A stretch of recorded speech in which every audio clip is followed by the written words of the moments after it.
Hey, Mrs. Jalise. Hey, Mr. Frank. I just wanted to take a moment to give a little tutorial for you to help with the pinching of Mr. Frank's sciatic nerve. Now, I am hoping these stretches will help to relieve. So, important things to remember. Always work within a range of comfort and only push yourself just a little bit. You want to have awareness, but you don't want to feel pain, okay? Awareness, but not pain. So starting out, I'm going to extend my legs forward one at a time. And then I'm going to come down one elbow, two, then one shoulder, and two.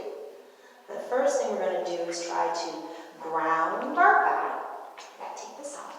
Ground our back down to the floor. And I'm just crossing my arms so you can see my lower back.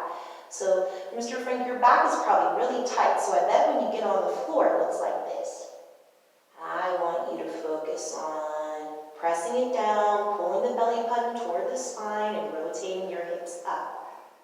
And then we're going to pull in one leg. We're going to pull it nice and tight, and we're going to start there. And we're going to focus on breathing in deep.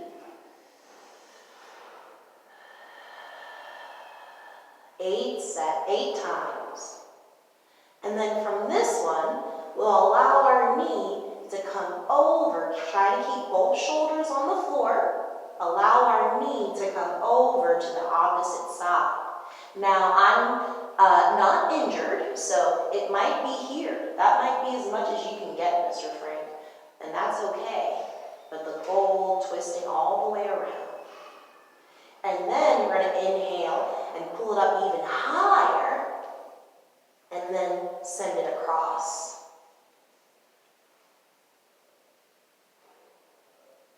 And that'll really stretch all here. But you work where you feel comfortable, from a neutral here and over, and to pull it real tight and send it over. And each one of those you're going to hold for 30 seconds or 8 to 10 breaths.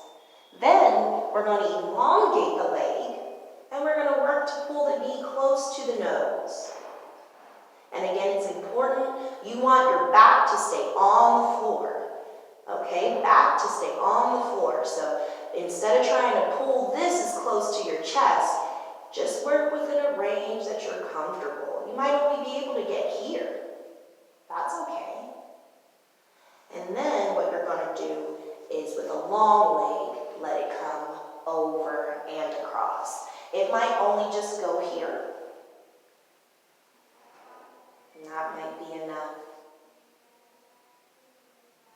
And then I'm just going to turn around so you can see that same leg, same configuration, different angle. I'm going to allow it to come open, dropping my elbow and propping my leg on it.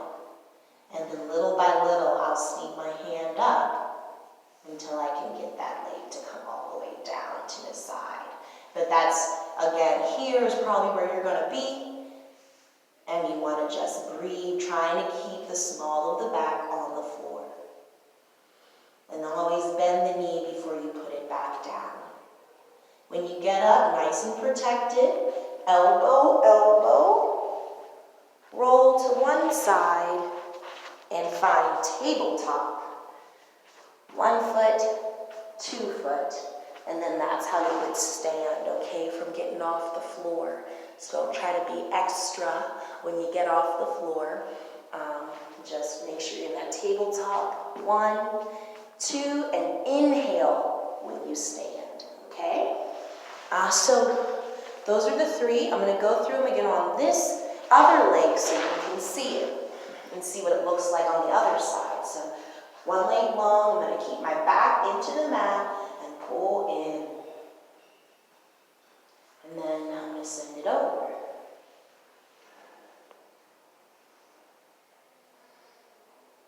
Eight to 10 breaths. And then I'm going to pull it even closer to my chest. And then send it over, trying to keep shoulders down onto the floor.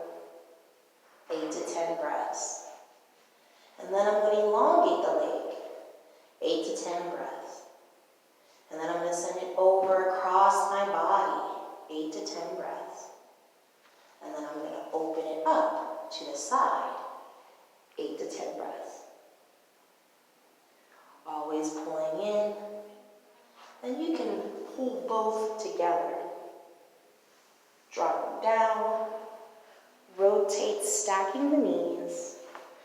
Coming up. Tabletop. 1 foot, 2 foot.